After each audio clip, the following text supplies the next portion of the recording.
Quero dizer, em primeiro lugar, que é uma alegria poder ministrar a palavra num contexto bem diferente da última vez que eu fiz.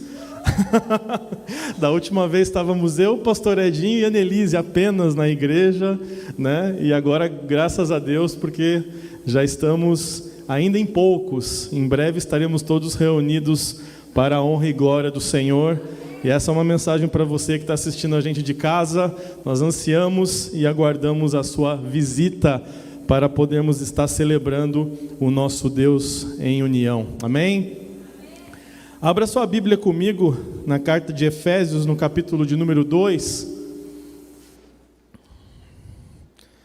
Glória a Deus.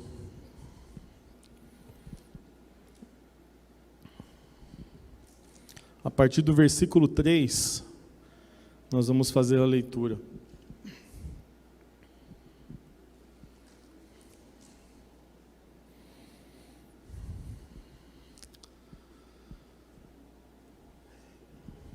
Efésios, capítulo 2, versículo 3. Diz assim a palavra do Senhor: Anteriormente, todos nós também vivíamos entre eles, satisfazendo as vontades da nossa carne, seguindo os nossos desejos e pensamentos, como os outros, éramos por natureza merecedores da ira. Todavia, Deus, que é rico em misericórdia, pelo grande amor com que nos amou, deu-nos vida juntamente com Cristo, quando ainda estávamos mortos em nossas transgressões. Pela graça vocês são salvos. Deus nos ressuscitou com Cristo e com Ele nos fez assentar nos lugares celestiais em Cristo Jesus, para mostrar nas eras que hão de vir a incomparável riqueza da sua graça, demonstrada em sua bondade para conosco em Cristo Jesus. Pois vocês são salvos pela graça, por meio da fé, e isso não vem de vocês, é dom de Deus, não por obras, para que ninguém se glorie. Amém? Feche seus olhos aí onde você está, você que está em casa também. Pai, em nome de Jesus, nós queremos te louvar pela Tua palavra, te louvamos por tudo que aconteceu até aqui, nossos corações estão abertos, estamos sedentos pela Tua palavra. Eu quero te louvar, Senhor, e pedir, Deus, que os nossos corações estejam atentos, os nossos ouvidos abertos, Pai, e que a Tua sabedoria, a sabedoria que vem do alto, esteja sendo derramada nesse momento sobre a vida de cada um de nós, Pai. Que nós possamos sair deste lugar, aqueles que aqui estão, ou assim que essa transmissão terminar em nossas casas, melhores do que quando nós começamos a assistir ou quando chegamos a este lugar, porque a Tua palavra se renova diariamente e nós pedimos, Deus, pela Tua graça, que nós possamos experimentar da Tua paternidade neste dia, Pai. Em nome de Jesus eu oro desde já por libertação nessa noite. Peço, Deus, que todo espírito de abandono, de orfandade, caia por terra em nome de Jesus. E que aquele que está se sentindo sozinho, aquele que está se sentindo com medo, aquele que está se sentindo sozinha nesta noite, que em nome de Jesus receba um toque especial do Teu amor nessa noite, Pai, e que a nossa vida possa ser transformada de glória em glória pelo Teu amor em Cristo Jesus. Amém? Amém. Glória a Deus. Essa carta é uma das minhas prediletas do Novo Testamento. O pastor Edinho falou bastante a respeito dela, eu não vou reintroduzir a carta. Eu só queria falar de alguns pontos para a gente entender um pouco esse texto que Paulo está dizendo, para quem ele estava falando. E acho que isso faz toda a diferença na nossa noite, naquilo que nós queremos compreender nessa noite sobre a graça sobrenatural de Deus. Essa cidade de Éfeso, ela tinha uma dona. Uma das 7 maravilhas do mundo antigo estava nessa cidade. O templo de Artemis, o templo de Diana, estava nessa cidade. Era uma das 7 maravilhas do mundo antigo. Era conhecida internacionalmente. Pessoas vinham de longe para visitar o templo de Diana. Depois, se você quiser, pesquisa. Era magistral. Um templo construído de colunas de mármore. Era algo impressionante. Muito conhecido. Ela era conhecida como a deusa da caça, a deusa da lua, a deusa da fertilidade, e o povo de Éfeso tinha um orgulho muito grande de ser a cidade na qual essa deusa, aquela protetora, digamos assim, daquela cidade. E se você pegar a sua Bíblia depois e ler o capítulo 19 do livro de Atos, você vai ver que Paulo e seus companheiros chegam em Éfeso e um grande tumulto vai acontecer neste lugar.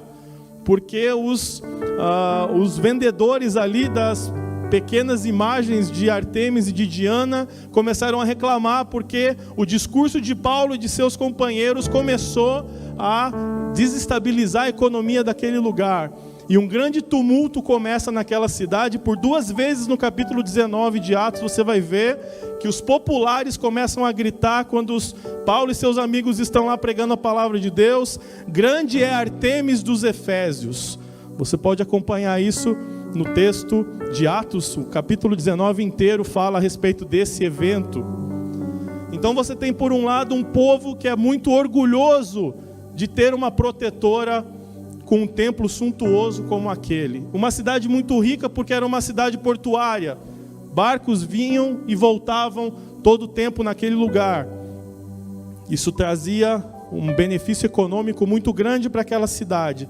Mas havia um detalhe, e esse detalhe faz toda a diferença no texto que nós lemos hoje. Como deusa da fertilidade, fazia parte dos rituais a Artemis, sexo ritual. Parte dos rituais que aconteciam naquele templo, haviam sacerdotisas de Artemis naquele lugar, e parte dos rituais religiosos que aconteciam naquele lugar eram relações sexuais. Os fiéis iam até lá e mantinham relações sexuais com as sacerdotisas. Pelas lendas da mitologia grega, Artemis é a irmã gêmea de Apolo, e o parto de sua mãe foi muito difícil, e por isso ela era totalmente contrária à maternidade. E por ser contrária à maternidade, não eram permitidas crianças dentro do templo de Artemis. E por isso, cada vez que não haviam métodos contraceptivos naquele tempo, estamos falando do século I, toda vez que nascia uma criança dessas sacerdotisas, eles eram abandonados às portas do templo do lado de fora. Então você tinha uma multidão de órfãos que eram abandonados pelas sacerdotisas. Ao mesmo tempo, talvez houvessem casas para recolher aquelas crianças. Talvez alguém passasse na rua e ficasse com pena daquele bebê recém-nascido e levasse para criar. Então você tinha uma multidão de órfãos naquele lugar. Então não é por acaso que a carta de Paulo aos Efésios é um dos textos que mais fala sobre paternidade de Deus em toda a Bíblia. Porque havia uma multidão que não tinha relação nenhuma com família. E isso é importante para o texto que nós lemos a respeito da graça de Deus. Então, eu quis rapidamente falar um pouco sobre esse contexto para a gente entender quem era o público que Paulo estava falando. Se você continuar observando a maneira de Paulo pregar, ele sondava a cultura do local onde ele estava antes de começar a pregar. Se você olhar o capítulo 17, 2 capítulos antes, quando ele estava a caminho de Efésio, ele chega em Atenas e ele vai passar um tempo circulando pela cidade, vendo como aquele povo se comportava para dali ele conseguir pregar o evangelho naquele lugar. Então ele sabia da realidade daquela cidade, sabia quem eram aqueles órfãos que estavam ali. Por isso ele escreve para essa igreja dessa cidade. E por isso eu queria falar rapidamente esse texto que nós lemos. Vamos ler novamente os versículos para falar sobre 4 aspectos da graça de Deus que a gente encontra nesse texto de Efésios capítulo 2, do versículo 3 ao versículo 9. O primeiro ponto é o que nós merecíamos. O versículo 3 que nós lemos diz o seguinte: anteriormente, todos nós também vivíamos entre eles, satisfazendo as vontades da nossa carne, seguindo os nossos desejos e pensamentos. Como outros, éramos por natureza merecedores da ira. Diante da nossa vida, a vida que nós levávamos, não havia outra opção para nós, além da ira divina. Por natureza, eu e você, o homem, o ser humano, tem um problema muito grave que não é possível ser resolvido por si mesmo, que é o pecado que habita dentro de nós. 1 Coríntios capítulo 15, versículo 21 diz: por natureza o homem tem, visto que a morte veio por meio de um homem só, também a ressurreição dos mortos veio por meio de um só homem. E essa é uma parte do evangelho que me constrange, nos constrange enquanto sociedade ocidental, porque nós vivemos numa sociedade extremamente competitiva. Existe um conceito chamado meritocracia, que afirma que se você se esforçar, qualquer pessoa consegue vencer na vida segundo os padrões dessa sociedade. Eu tenho muitos problemas com esse conceito, mas esse é um assunto para um outro dia, não para hoje. As crianças são treinadas na escola, sua vida acadêmica inteira, para passar num concurso, num vestibular, onde apenas os melhores são aprovados. Nós vamos para entrevistas de emprego com muitas pessoas, onde nós passamos por processos seletivos, onde apenas os melhores são aprovados. Ainda bem que na igreja nós não nos comparamos com ninguém e todos nós somos iguais, em nome de Jesus. Mas há o perigo, a tentação de queremos também competir dentro da igreja, porque isso é o que a sociedade faz, e nós estamos nessa sociedade. Por isso é muito difícil compreender essa realidade de que nós não merecemos nada além da ira. Não importa se você é um bom pai, uma boa mãe, não importa se é um bom cidadão, um bom funcionário. O que nós merecemos é a ira de Deus, porque a palavra diz que todos pecaram e carecem da glória de Deus. Não há um justo sequer entre nós. Poxa, pastor, uma palavra tinha que ser legal, quero dar um up hoje. Calma, segura aí. Esse texto é maravilhoso. Nós não teríamos esperança nenhuma de futuro se não houvesse um plano redentor pelo qual eu e você pudéssemos ter uma alternativa para essa condenação eterna a qual nós estávamos destinados. E isso nos leva para o segundo ponto. Eu quero ser bem breve na mensagem. O segundo ponto é a graça redentora de Deus. O versículo 4 e o versículo 5 de Efésios 2 diz: todavia, Deus, que é rico em misericórdia, pelo grande amor com que nos amou, deu-nos a vida juntamente com Cristo, quando ainda estávamos mortos em transgressões. Pela graça, vocês são salvos. Deus não esperou que eu e você olhássemos para Ele com um olhar diferente para fazer algo a nosso respeito. Ele não esperou que nós olhássemos para Ele: Deus, eu te amo, Jesus.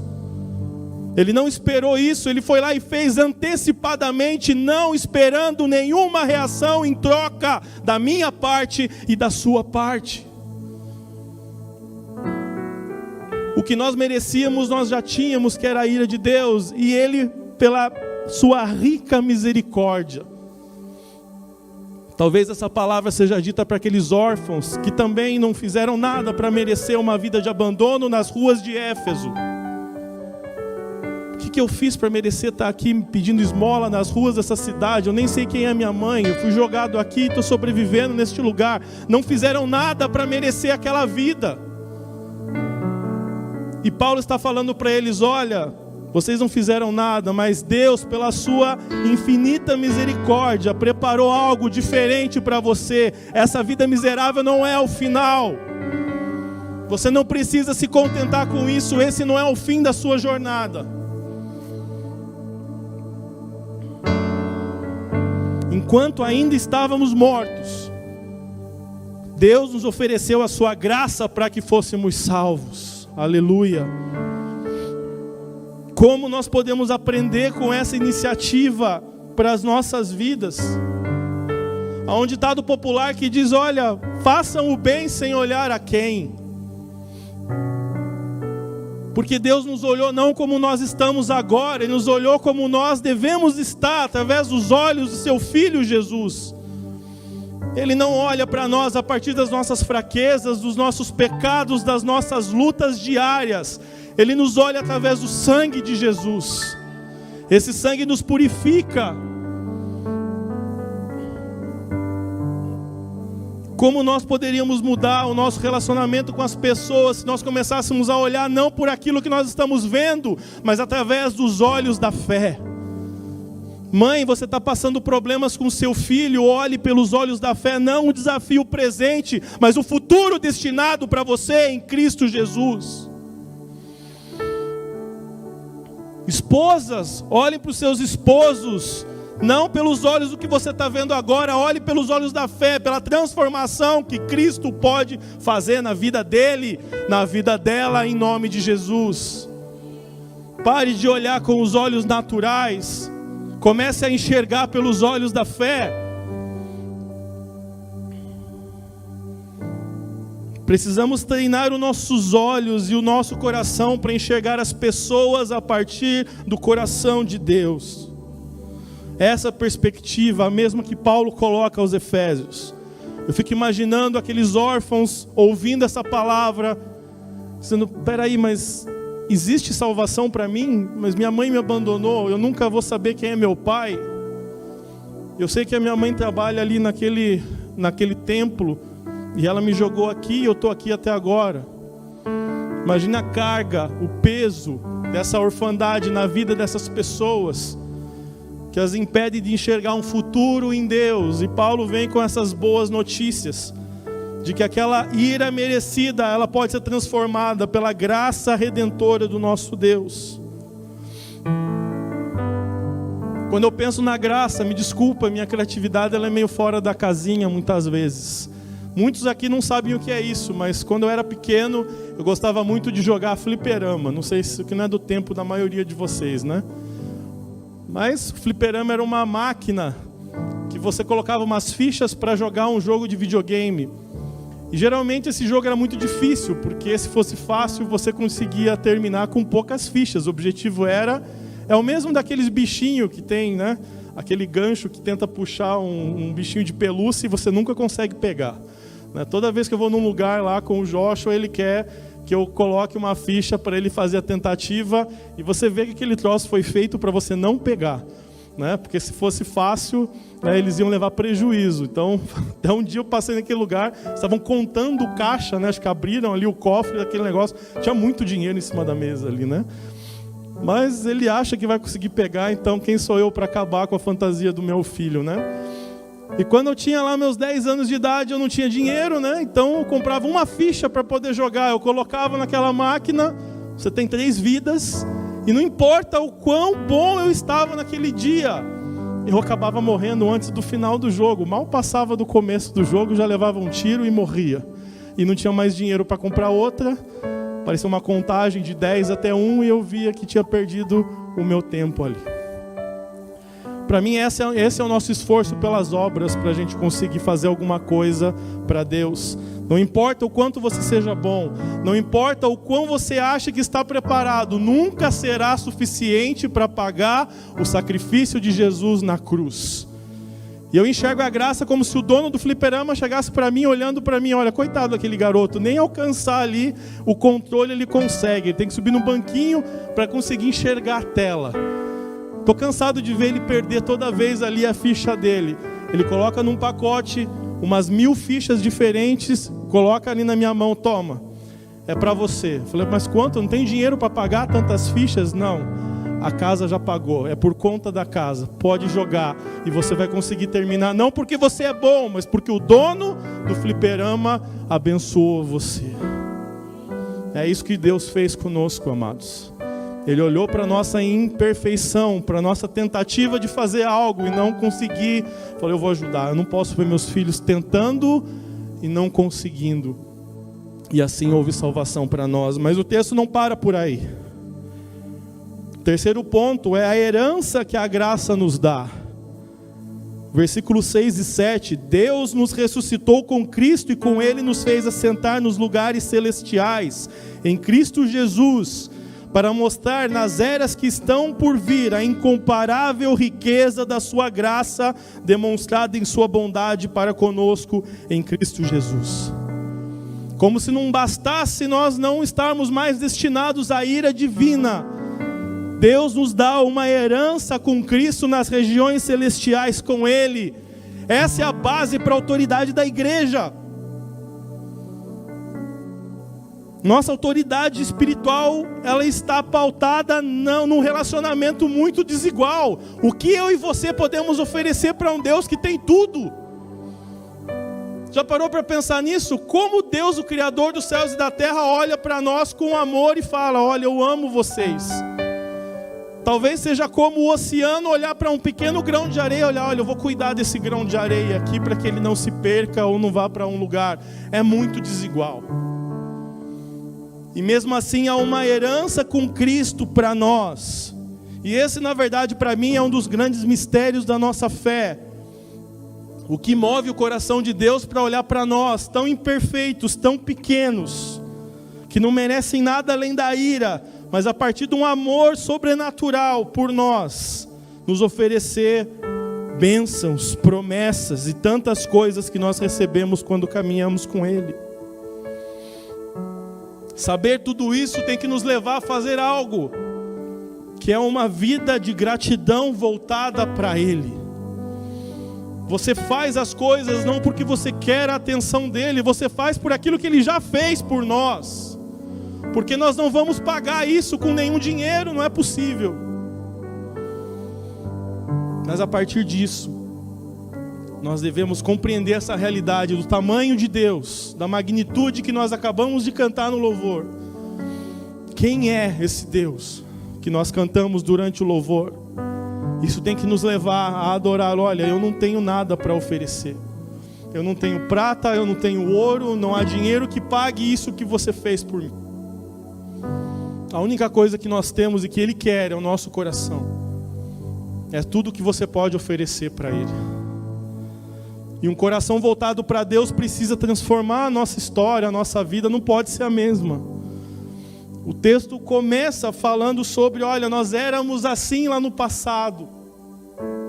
Quer dizer que nós fomos egoístas, nós fomos pecadores, nós tivemos um passado que faz parte da nossa história e não vai ser apagado, porque ele faz parte do teu testemunho, e o seu testemunho é uma das maiores armas que você tem para falar a respeito do que Deus já fez na sua vida para aqueles que ainda estão na escuridão das trevas.